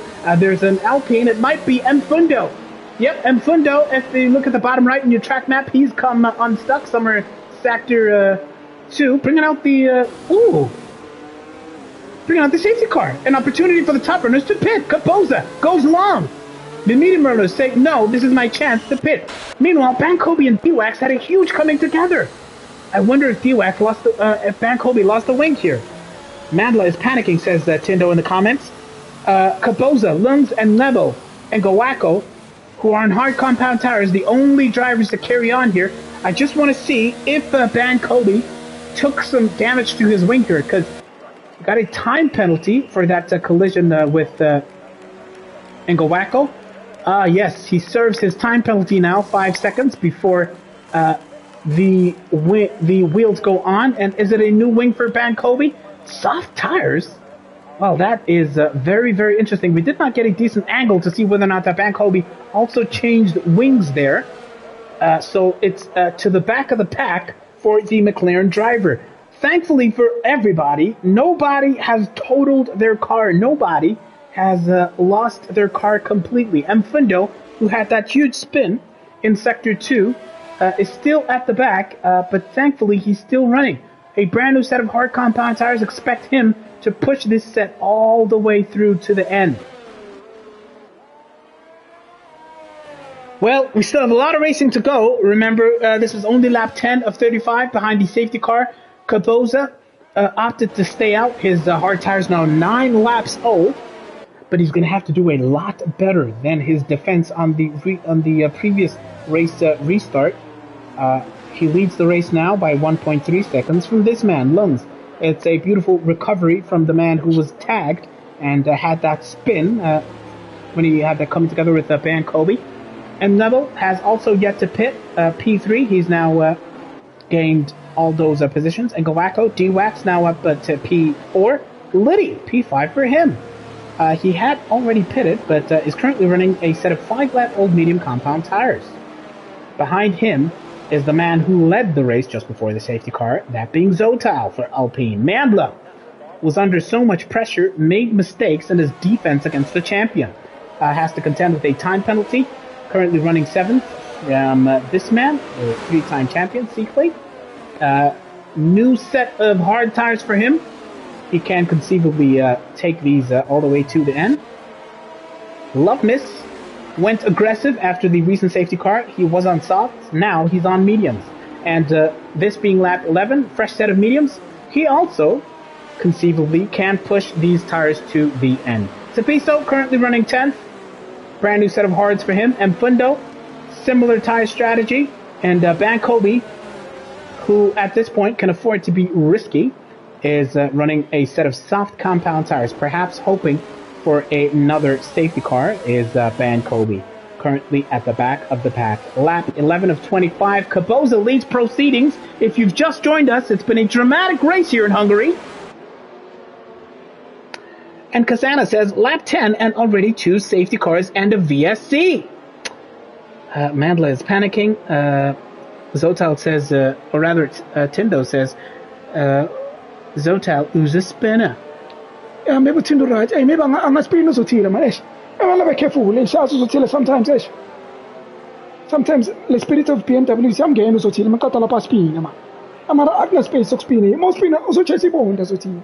And the Tonga spin, young game safety car. Yes, the safety car is indeed coming in at the end of the lap. That's the word from race control here. Zotal is just going to need to keep it clean, calm, cool, collected, and consistent. P5! But of course, you could say it's a net P2, considering the top 3 have yet to come into the pits. How will Bankobi play it this time around? Can he do a decent enough job? Well, time will tell. He sent it at this particular point. He does so again. Pushing is Bankobi. The gap is now 8, 9 tenths. Can it be a second going into turn 1? It's a huge push. Yes, it's a second advantage that Bankobi has built up. And somebody has had it coming together. It's Liddy. He might have spun Liddy at the end there, but these two will pay no mind to that yellow flag because their battle is with the race leader. We're on board now with the P3 running and Neville behind him. And Gowacko D-Wax, who is leading a DRS train of himself. But of course, this being the race restart, we're not going to have DRS for a couple of laps yet. Lund struggling to get those tires warmed up. That gap, 1.3 seconds. Kaposa, looking good, solid, comfortable, maintaining a bit of a gap. Ooh, and Neville has a little bit of a moment on that section of track, on that bit of curve, but he's still within touching distance here. Lungs is struggling to get some tire temperature into those hard compound tires. Meanwhile, Zotal versus Mandla versus Sikle. How will this battle pan out? Even Loveness is looking to take a bite of this perspective battle here. It's a beautiful DRS chain we have. Lungs has been overtaken. No, Lungs has spun. Where is Lungs? He's slipping down the order here. He had a huge spin perhaps, and Neville was now up to P2. Oh my word. Lungs with a nightmare of a race with spins and incidents. Respectively, but we'll see how that pans out. Meanwhile, Zoltan, Mandla, Sikle, Loveness taking full advantage. They will not be denied a chance to overtake a driver who makes the slightest of mistake. That gap between P1 and Neville, Kaboza, has a 2.9 second buffer. It's a beautiful restart as far as those incidents are concerned. Melusi the Melusi reckons we will have a new winner here today on top of Sikle and Loveness, who have been the only two drivers to claim race wins in the top tier of Breakaway Racing Lead. Look at this DRS chain. It's so tasty. They're so close together. It's Ngowacko D-Wax from Zotal, from Mandla, from Sikle. Ooh, looks like Mandla went slightly wide of that corner. Sikle might just take advantage, you know. He's right there again, making Mandla panic, making Mandla go wide. They're so close. Even Loveness has a front row seat to this action, this drama. As you see, everybody taking an identical racing line, nobody giving an inch here, and Loveness breaks way late, almost going to the back of Sikle's car there, but managing to stay within touching distance. Kaboza, beautiful drive for him. He has an almost 4-second advantage, 3.8 seconds, a 3.9 second advantage for the race leader, 4 seconds. He's doing absolutely sensational, is the race leader, but the battle to watch is right here in the midfield. Sikle hoping to dispatch of Mandla, who breaks way late, almost going to the back of Zotal there, but manages to keep his car together. Who will blink first and make a mistake in this oh-so-tight midfield battle? Running very, very close as race control gives the word that DRS has been enabled. Oh! Loveness sends it into the wall! And Loveness, is he out? No, he's down all the way to P11. Coming out of the final corner, Loveness came completely unstuck and sent it into the wall, and now the drivers involved in this battle are everybody from Ngowacko down, possibly to Lungs, but Sikle is on the attack. He's giving absolutely nothing away. Mandla, his eyes darting left and right to those rearview mirrors. He can see and feel the specter of the champion looking to take a bite out of that position. Sikle has to brake really, really late, almost going into the back of the Alpine there, and Mandla is hoping that he can get pulled along by Zotal and find a little bit of a gap, a little bit of breathing room, a semblance of some sort of respite. Overtaking is such a mission on this track, says Justice. Absolutely, it's so tight. Look at how tight the track is. It's a narrow, winding circuit, and these cars get wider and wider with each era. Sikle smells an advantage. He goes side by side into the right-hander. He does have the inside line. Does Sikle? Does Romeo fight it? Yes, he does. Giving nothing away. It's fairly respectful. They don't make contact. Amanda will have the inside line coming into this turn. Sikle makes contact but goes wide. And will Lums take advantage? No is the answer. Sikle, it's a switcheroo. He's going to have the outside line. Will he turn it into an inside? Oh, it's a beautiful piece of racing from these guys. Kaposa goes quickest with his 6-second advantage. Here we go. On board now with Sikle, who's huffing and puffing and trying to overtake, but cannot get it done. Zotal, meanwhile, has overtaken Ngowacko D-Wax. Now he's up to P3. Zotal in his fight back on the fresh set of hard compound tires relative to the top two. He's now up to P3. Zotal doing well in his fight back. Sikle finally gets that overtake done, and he is now ahead of Mandla, coming through Sector 1 now. Mandla huffed and puffed and fought as hard as he could, but right now he has to play catch-up to the three-time champion. Meanwhile, Kobe on the brand new set of soft compound tires. He's battling Tapiso, but he's lost a little bit of ground through the sequence of corners. He's now out of DRS, and Tapiso is about 0.3 behind Lunds, and has a much fresher set of hard compound tires. 5 laps old for Tapiso, 14 laps old for Lunds, who, along with the top two, has yet to come into the pits here. So Tapiso pushing the RB18 and really looking for the slimmest opportunity. Oh, he's almost into the back of the RB18 goes Tapiso, but he manages to keep that gap. But he braked so late, of course, and so heavily, and turned a gap which was about 0.2 to about 0.6 because he had to adjust his line, courtesy of out-braking himself over there. Mandla, it's not coming into the pits, but it seems it might have had a huge moment. A huge spin. He's all the way down to P11. He was fighting in the midfield, having a huge battle, but now he's out of the reckoning. Tapiso and Lungs now having a huge fight here, and Lungs now running P6. Well. Battles all over the place here, and this race has been beautifully, sensationally led by Kapoza, building up a buffer. The gap, the advantage, now 7.5 seconds in lap 16 of 35. Liddy at the back of the pack comes into the pits, and behind the race leader, of course, is a man who is bunching them up. And as he does so, he now puts Zotal running in P3. He puts Zotal right into the clutches of Seakley. So Zotal is now sandwiched between those teammates. As Malusi says, Kapoza is gone. Liddy has retired in the pits. He perhaps just sees the writing on the wall. Does Liddy? It's going to be a tall order for him to fight his way back into the reckoning for points. And retiring now from this race. Yellow flags in sectors 1 and 2. Is that the Van Kobe moving slowly? Perhaps. Well, we'll see, because these guys are fast approaching that McLaren as we get this beautiful shot of Seakley, who is chasing Zotal. Zotal opens up that rear wing, and we have ourselves a little bit of a DRS train here, and Kawako D-Wax trying to catch up and get a taste of this action over here. Seakley is the man chasing at the back of this DRS train, and he is going to be giving the kudos to his teammate, managing to keep Zotal at bay.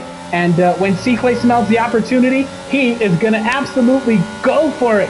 Just you wait. Seakley has to watch it over there and go easy on the brakes there, almost going to the back of the Alpine. Zotal hanging on for dear life. In lap 17 of 35, Zotal trying to make his car as wide as possible. Seakley is tucked right on the gearbox there. Underground Gang is not used to him scoring more than 2 points, says Tindo. Well, Tindo with a little bit of shade there. Let's see how the rest of Seakley's race win prospects will fare over here. Kapoza with a healthy buffer, but remember, Kapoza still needs to pit. And the longer this race goes on, the harder Seakley fights, the harder the tire wear, of course. And Kapoza will be on a new set of tires. Seakley thought about going for it on the outside line, but not enough room there. And he's now going to think about it on this straight. He has DRS. He's using his battery. Will Seakley dive in, going into turn 1? No, he's not close enough, seemingly. He's content to let Zotal, perhaps, push and use as much of his battery as possible. He's hanging on, is Zotal. He's kept it together. He's kept his nose clean currently. Yellow flags are still on other sections of the track, as we get a beautiful sequence of battles here. Seakley keeping the Alpine under an insane amount of pressure. Lap 18, Zotal goes wide. Seakley says thank you very much. And they crash! And Seakley has a huge spin, making contact with Zotal. That'll absolutely compromise him. How much damage has the champion taken? He's in 6th and 7th. Even Zotal coming to a standstill there. Zotal could have taken advantage, but no. Both the Alpine and the W13 of Seakley today are absolutely struggling out here. Who's taken more damage, I wonder? They were going for it, pushing each other so much there. I do wonder how much damage they've taken. Is that in front right? No, his wing looks like it's still intact, but Zotal's struggling, being overtaken even by Tapiso. Oh, we're going to see him come into the pits here. What about Seaclay? Well. Yellow flag in Sector 3. Seaclay, that car might yet still be in decent enough condition as Cepiso says, okay, if you're moving slow, I'm not going to need a second invitation. Even Zotal is still going. Bankobi now into the pits. Can Zotal overtake Seaclay here? No, is the answer. A huge coming together there from Zotal and Seaclay, who were given it absolutely everything and had that coming together. Seaclay was facing the wrong way there, and Zotal coming unstuck at the end of that battle. Well, even Madla is here. Oh, did they have it coming together there? Off camera and an angle that we didn't see? Perhaps. Because Romeo came out of that quite wide, and now Zotal is ahead of the W13, currently in the hands of Seaclay. Drama over here. And as these guys battle, your race leader now has a 10-second buffer in lap 19 of 35. Kaboza having a lonely race, running in clean air, uncontested, unchallenged, unflinching is the Williams driver. He has been unflustered and has kept it absolutely calm here. Barring the mistakes that we saw at the first safety car restart, it's been a clean race for Kaboza, absolutely without incident, and now has a 10-second buffer, knowing that after he comes into the pits, he will be, of course, he will have that advantage. And right now, his race engineers are giving him that calculation of what kind of an advantage he will have by the time he comes into the pits here. I do wonder if he'll still opt for mediums, whether or not he'll come into the pits at that point, Will Kaboza, or considering his buffer, he's going to opt to keep on pushing even more and make it a hard-to-soft tire strategy. What would you do in Kaboza's position? Let me know in the comment section. Would you still go mediums? Would you pit now with 15 laps of racing to go? Pit now for the mediums and still keep it clean and try to overtake whoever's in your way, because you would come out in traffic at this point. A gap now 12 seconds to Enlebo, who has a 1.7 second buffer, does the Haas driver, to Ingawako D-Wax. We might be seeing a very fresh podium here if the top three can somehow take advantage. Oh, look at that! Who's that? Is that Mfundo? Yes, it's Mfundo. Oh man, Mfundo having a nightmare. Is he still running, or is this the ghost of Mfundo? No, Mfundo, P11. But 45 seconds behind. Man, oh man, oh man. Mfundo struggling to find himself in the pits, in the points here. And Kasana says Kaboza maybe should wait for a safety car. Well, will he do that? It's not out of the picture here. It's not out of the realms of possibility. Loveness versus Lungs. Loveness on the inside, coming into turn 2. Goes and overtakes Lungs. Loveness, fresh, medium compound tires, which will perhaps be giving him a headache towards the end here. He's slowly picking his way through the field. Now up to P4. Let's go, BZ, says Estelo, cheering on Kaboza. Loveness is now up to P4 on those mediums. Lungs is now running P5. Yellow flag in Sector 1. I wonder who that is. Seaclay now down. Oh, man, it's Seaclay who's having a nightmare. Well, man, oh, man, oh, man. Ei, Matheus, Seaclay uthatha ispirit sakhe kutopoza namhlanje. Etanki Seaclay for ukuspina nyana man. Ethala sagcina ukubona man nawo sekushayela ama-plate nyana. Etanki Seaclay ispirit sekushayela la ku P9. Maro Seaclay. Asimjwayelanga ngubona yikho P9. Yes, it's a rare sight to see the champion languishing in P9, almost falling out of the points completely, as Lungs finally in lap 22 opts to come into the pit on those old 20 lap old soft, or rather hard compound tires. Lungs comes in for his medium set of tires. So we'll get a sense now of what his gap to Kaboza will be, and indeed what Kaboza's advantage will be. P9 is Gasheshe position, says Tindo in the comment section. Kaboza leads 12 seconds ahead of Enlebo and 15 seconds ahead of Ngawako, aka D-Wax. But remember, Ngawako has already pitted, and he will hope to challenge potentially for that podium spot once the likes of Kaboza and Neville finally come into the pits. Huge gap, of course, that the race leader has, and he's opted to stay out, has Kaboza. But as I say that, finally, in lap 22 of 35, your race leader comes into the pits. What'll it be? Presumably, also mediums for Kaboza. And look at that gap, 41 seconds currently, the gap between Lungs and Kaboza. And we'll see what that gap will be as Enebo opts to take the opposite strategy to Kaboza. A fresh set of mediums for Kaboza comes out behind Loveness and ahead of Tapiso. Yellow flag in sector 2. Who is that for? Is that Seaclay again? It might be because he's just ghosted. Struggling for tire temperature. Perhaps those tires are overheating. Seaclay just had another spin. 54 seconds behind the race leader who has already pitted. So Seaclay well and truly out of the reckoning for a potential memorable race win here. And Fundo speeding in the pit lane. 5-second penalty for him. Coming into the pits for a brand new set of mediums. And he retires in the pits, does Mfundo, meaning everybody who is still out here and running has a chance to finish in the points. Seaclay has come into the pits and retired from the session. Well, oh well, it's a rare DNF for Seaclay.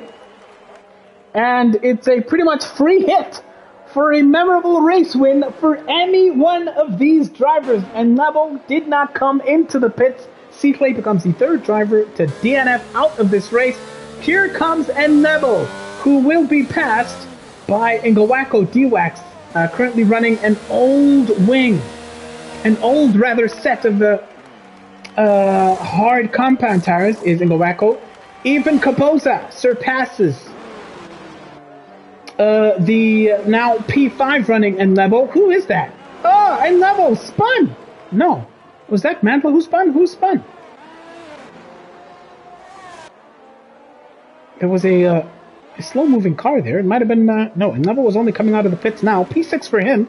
Fresh set of medium compound tires. What can he do in his fight back in the battle versus the likes of Mandla, Tapiso, and even Kaboza?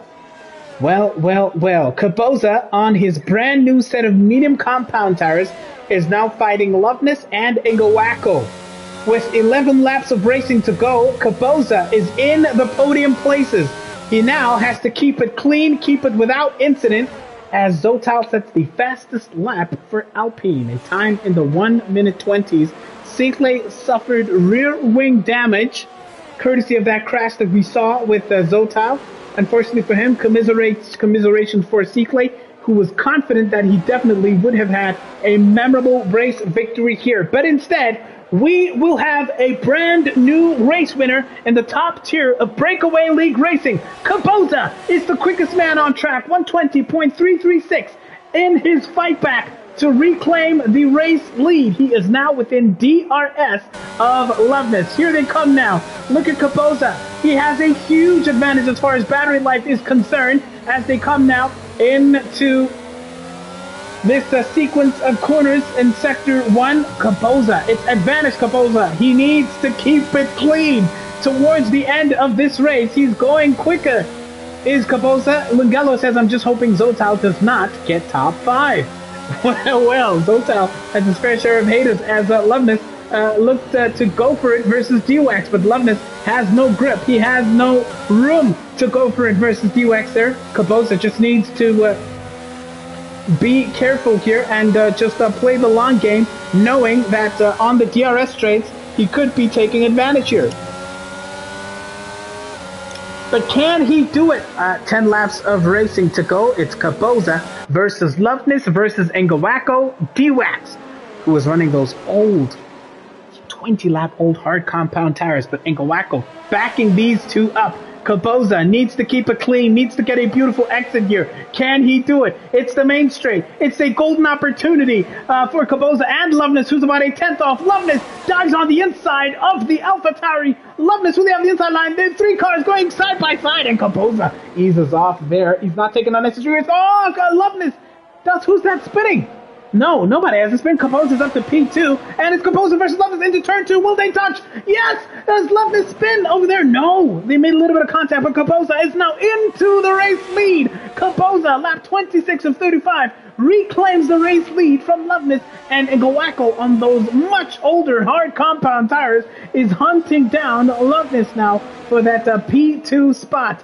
Ngawako has to be very careful here because Zapiso on marginally newer hard compound tires, 16 lap old hards for Zapiso versus 21 lap old hards for Ngawako is it's marginal, and Zapiso is slowly closing that gap. Already Kaboza in the lead, building a 1 second buffer between himself and Loveness, aka Tato. Go Kabizi, being cheered on in the comment section. It's a potential memorable race win here. His heart must be pounding. He needs to keep it clean and keep his cool here. He needs to keep it ice cold composure, ice cold blood in his veins if he's to convert this race lead into a memorable race win for Team Williams. Somewhere in South Africa, Esbuda cheering on his teammate. Go Kaboza. 2.1 second buffer to this man. Loveness was fighting to keep these 17-lap-old medium tires alive here. I know grip is going to be at an absolute premium for Loveness and Ngawako, aka D-Wax. Here comes Tapiso, currently running P4, hunting down the Alpha Tauri of D-Wax. Mandla, meanwhile, with that 3-second time penalty, needs to build up a 3-second buffer between himself and Enlevo, but it's going to be a tall order because the Haas driver, who today is driving, of course, the W13, is currently bridging that gap. It was hovering at the 3-second mark, but now it's down to within 2 seconds. As each sector kind of inches closer and closer, so does Enlevo, hunting down Mandla. And it's going to be tall order for Mandla to keep his advantage at the end of this race. It's going to be a tall order for Mandla to keep Enlevo at bay.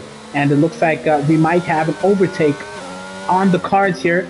Definitely as each corner inches closer and closer. Those old hard compound tires. Mandla is struggling for grip. Lap 28 of 35 here.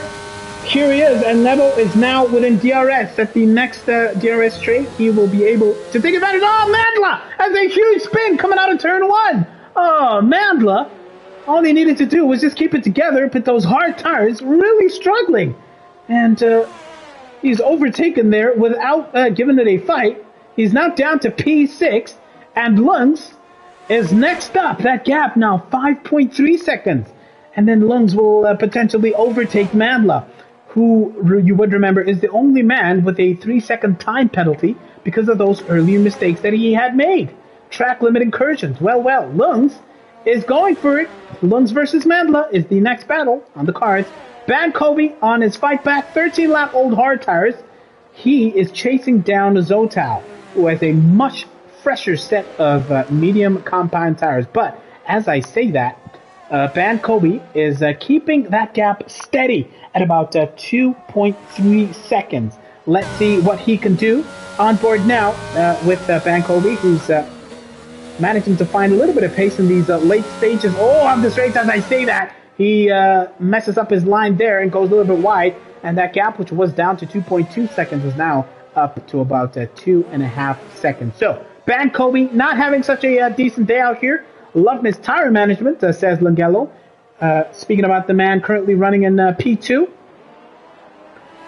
Fighting off Ngawako, a.k.a. D-Wax. We saw that beautiful three-way battle between Kaboza and this man and Ngawako. Kaboza came off, of course, the best out of those three, and currently has a 5-second buffer between himself and the P2 running Loveness. Well, What a beautifully dramatic race we've had over here. We've seen battles and incidents and people spinning, and we've had safety cars, a VSC as well. It's been quite a memorable race out here.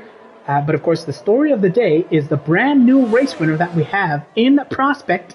And the man currently in firm command of that brand new race win is Kaboza. Lap 29 of 35, 6.4 seconds. He has on Loveness, who's fighting to keep Ngawako, aka D-Wax, at bay. Don't be surprised to see Tapiso challenge Ngawako. Look at that gap, 2 seconds now. Now down to 1.9 seconds. Tapiso can smell a potentially memorable podium place here. Can he do it? Can Tapiso hang on here for a memorable podium place? 2 seconds is the gap that he has. 1.9 seconds. He can see the AlphaTauri struggling ahead of him. 5-lap-old hard compound tires that Ngawako was running. Tapiso is going to do nothing less than convert if the opportunity presents itself. That gap now 1.6 seconds. Tapiso significantly quicker than Ngawako, who's hanging on for dear life here. He's pushed those hard tires as Ngawako, but Tapiso finding life in the latter stages of this race here. All he needs to do is just keep it clean. Mandla is now struggling to stay in touch with Tapiso, who pitted pretty much at the same time as Mandla. But Mandla struggling to keep his hard tires alive. And Mandla now being hunted down by Enmebo. P4 running Tapiso. It could yet be a memorable podium finish. I do wonder how many track limit warnings the top three have gotten up until this point. Kaboza at this point cannot even afford to get a 3-second time penalty. So dominant is his showing. So big is his advantage versus Loveness. 8 seconds is the gap between P1 and 2, and the gap between P3 and 4. The final podium place is now 1.6 seconds. Tapiso has just 4 laps. He needs to just keep it together. He's down to about 17% worth of his battery power. Can Tapiso do it? Can he keep it together? Can Tapiso claim the final podium place? What a beautiful, memorable podium place it would be for Tapiso. Well, time will tell. What a beautiful piece of tire management, it must be said, by Loveness. 21-lap-old mediums and Ngawako D-Wax 26 laps on these hard compound tires. Pitting so early and pushing them absolutely to the brink here. Of course, at risk of a potential puncture, depending on how hard Ngawako, aka D-Wax, has been pushing. Lest I say, if Tapiso does manage to get this move done, it's not within the realms of impossibility here. It's quite within the realms of possibility. If Tapiso can overtake Ngawako, he could be in touching distance, potentially, of Loveness. Can he do it? Both Loveness and Ngawako are flashing here. Can Tapiso get this move done? Lungello says Teps can easily crash out in the last lap, so Lungello having no faith in the Ferrari driver. Well. Seaclay says he just shared his incident video to the group. The result that took him out of the reckoning for a memorable race win here. Let's hop on board now with Tapiso. He is now within DRS. He's got 3 laps to overtake the man ahead of him. We know Tapiso, it's all or nothing. We've seen his trademark aggression. We know how fiercely he competes. And it'll be no different here versus the AlphaTauri running those old hard compound tires. And Tapiso potentially can smell a P2 spot here if he can dispatch of Loveness. What a beautiful race result it'll be for Tapiso here as Ngawako D-Wax is hanging on for dear life. On the team radio, AlphaTauri begging him to keep it together, to keep Tapiso under pressure, to force the Ferrari driver into a mistake, and that's exactly what happens. Tapiso spins, trying to stay in touch with Ngawako, who has those older tires, and it's hands on heads on the Ferrari pit wall because the overtake was on the cards here, and Tapiso, who was so close with 2 laps remaining, is now out of the picture for a potential podium place. And Gawako, aka D-Wax, breathes a huge sigh of relief as that gap is now up to 6.2 seconds. Usikhathe ilungelo uyalo ilungelo. Ulungelo uyothe uThepisa uzospin. Akabuhlungu manje Thepisa. Cishe wathola ipodium. Thepisa. Uzoyithola kanjani uspin emakhoneni? Hey, ungwakho uLoveness. I mean, ungwakho noLoveness labantu ebalakhi jo. Hey, acishe bongovertake ama at least. Khuluma for himself. Ungwakho ipodium place. Hayi bazamile bongwakho. 28 laps. 28 lap old hard compound tires in Gawako, aka D-Wax, managing to keep Tepiso at bay. The writing was on the wall there, but Tepiso, under no pressure, he was putting this man under pressure, but he himself falling out of the reckoning. That gap now 5.3 seconds, and it would take a miracle. It would take either Loveness, who's now running 12 seconds behind Kaboza, or Ngawako spinning out or crashing out to bring the Ferrari driver back into the picture for what would have been a really memorable podium place finish. My, oh my, oh my. P4 for Tepiso as things stand. Mandla, meanwhile, is fighting, huffing and puffing and putting lungs under an insane amount of pressure here in the penultimate lap. He's going to have DRS. Oh, he spins! That's Mandla! Also going too hard on the throttle in the final corner. And then Lemo says, well, thank you very much. I will not need a second invitation. And the Haas driver in the colors of Mercedes today is now up to P6. Romeo Mandla had the overtake on the cards there and also completely losing composure and spitting out to the final corner. Oh, now down to P7. Also has that 3-second time penalty. If he's not careful, this Mandla, on those old hard tires, he could be overtaken. Ngawako versus Loveness. What happened there? Oh, it's a penultimate lap overtake. Ngawako overtaking Loveness. And look at that. In the penultimate lap, Tepiso now building up the gap. Loveness might have spun here. He might have spun off track. He's now down to P3, and he's at risk of getting his podium spot overtaken. He might have taken damage. Yes, Tepiso is right there. He's on the outside line coming into the final corner, which turns into the inside line for Loveness. And Tepiso is now up into the podium places on a set of 24-lap-old hard compound tires. As the last lap begins, Tepiso is now up into the podium places for a beautifully memorable podium finish for the Ferrari driver. Has Loveness taken damage here? Look at that gap. He might have taken damage here to his wing because Tepiso has needed not a second invitation to claim P3. But is that gap too wide to catch up to Ngawako D-Wax? Tepiso is going for it.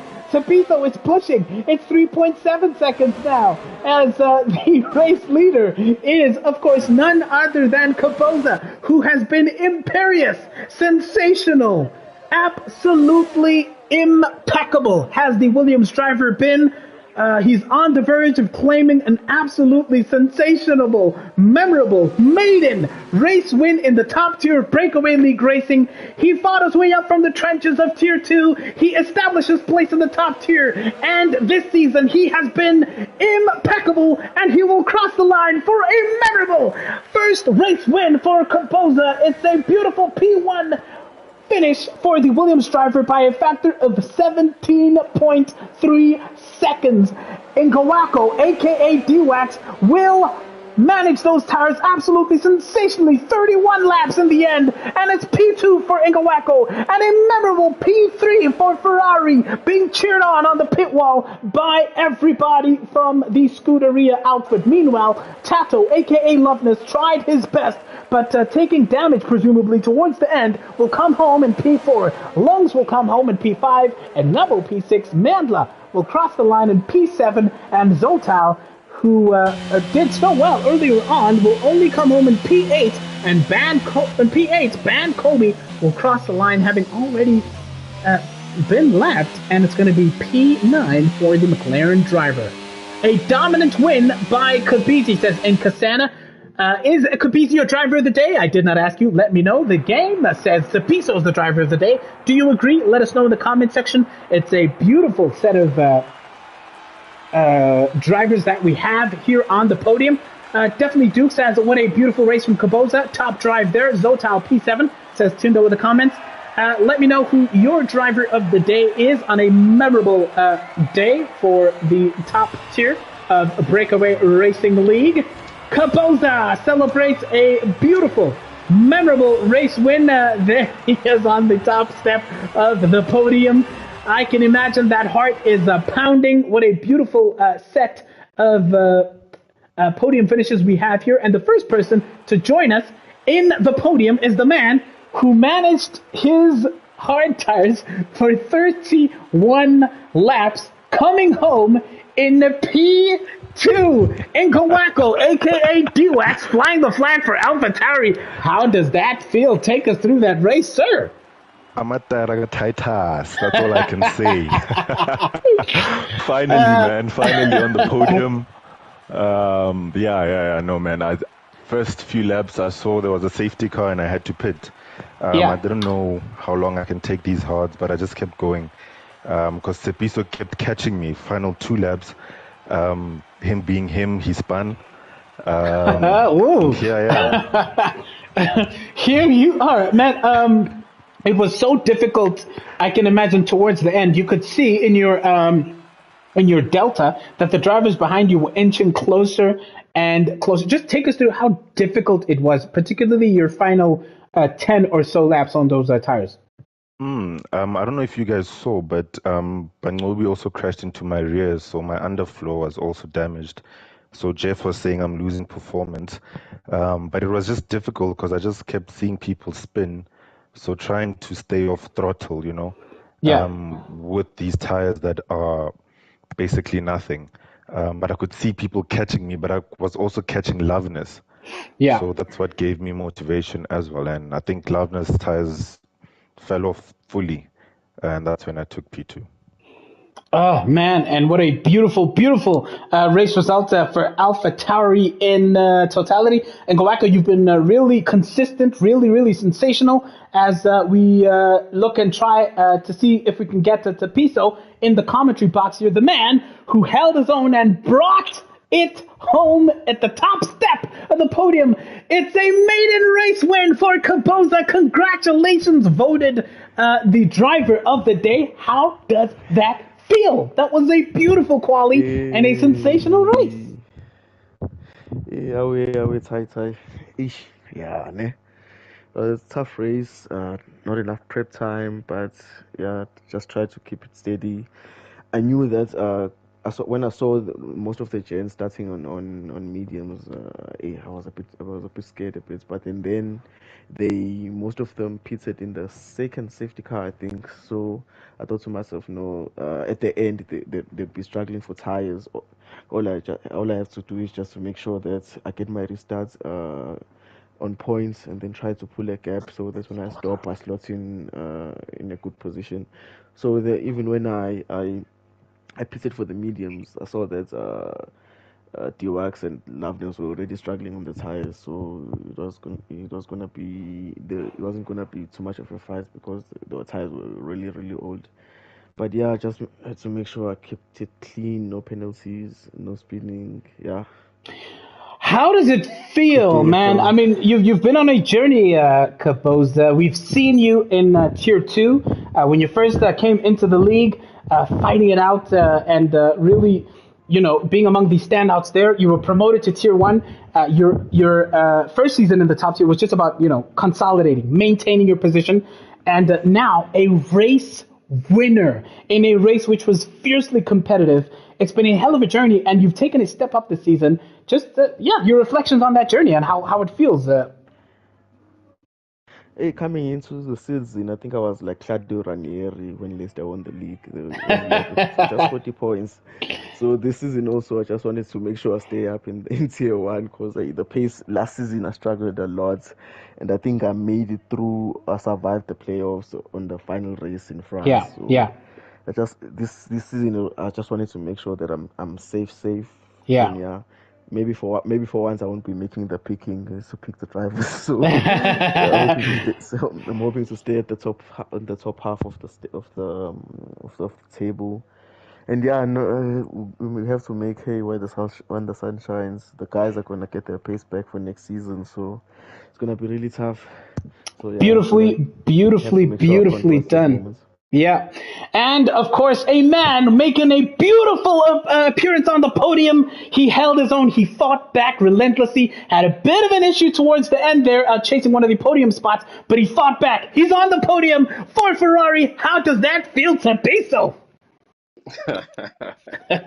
I was just wanna say something to Zotile. Ngikhulile. Dunking on Zotile. Yeah, he's been just boasting about his wins, and unfortunately today he wasn't at his best. Yeah. But it's understandable. I mean, that's me on every other day. So yeah. And you've had an interesting season. I mean, coming up to the top tier, you've had one mission in mind, which is basically consolidating your spot in the top tier. You haven't fallen into the into the pits of the relegation battle. Today is a huge result, of course, in just making sure that you don't fall into those playoff spots. Just take us through the journey from quali. I think it was a bit of a struggle in qualification, but once the race started, you took advantage of the incidents. Yeah, so I think for me it takes some time just warming up to the track. So I think that's why my race pace is usually better than my qualifying. Yeah, So that's why I usually focus my setups on race pace instead of being the fastest man on the track. yeah, But yeah, to keep up with these guys, you just need to be consistent throughout every corner. You can't make a mistake, and these are the best of the best people in Breakaway. So yeah, it's been a tough journey. It's been tough staying outside of relegation and playoffs. But yeah, I think the mission for this season was just to stay afloat, yeah. just make sure I don't find my way back to tier 2. And is the target moving into next season? How high are we setting the ambitions? I think for next season it's just top 7, top 6. Yeah. But we'll see. We'll see because all of these guys are progressing faster and faster every day we race and every moment we are just playing this game. So yeah, it's just to be more consistent and more faster, learn how to push myself more than what I am right now. Ah, man, what a beautifully entertaining race you had. Congratulations, sir. DUX, just lastly, you're a very solid, very consistent driver. Very not many occasions where you're involved in like incidents. What's the targets for next season? Considering like Tips and the Caposa are saying everybody's marginally improving. Are you looking at putting on a title challenge in the coming years? No, I think next season I'm just aiming for 100 plus points like the previous season. Yeah. This season was a bit tough with all the stoppages, being busy, missing races, crashing out. So looking for some stability next season, man. Hopefully a fourth season with AlphaTauri. All right.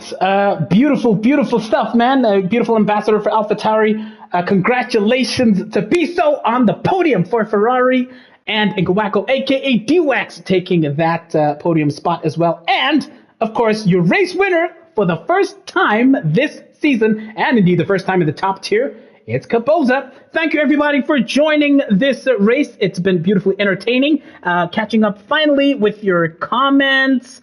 Cheering on Ngawako, I see. Tindo on his running his agendas in the comments versus Zotile, and people just having a bit of a chuckle there. And yeah, Caposa voted driver of the day. So thank you everybody for taking part in the comments. Mex was here, Nkasana, Tindo, C-Clay. I think I saw, Lungelo, everybody who was in the comment section. Thank you for taking part. Justice, Malusi the Malusi, Wandal Shazzy. Thank you, everybody. We will see you for more top tier of the Breakaway Racing League on Tuesday as we look to complete the season. Thank you, everybody, and good night. Yo, what a tough one. Hi.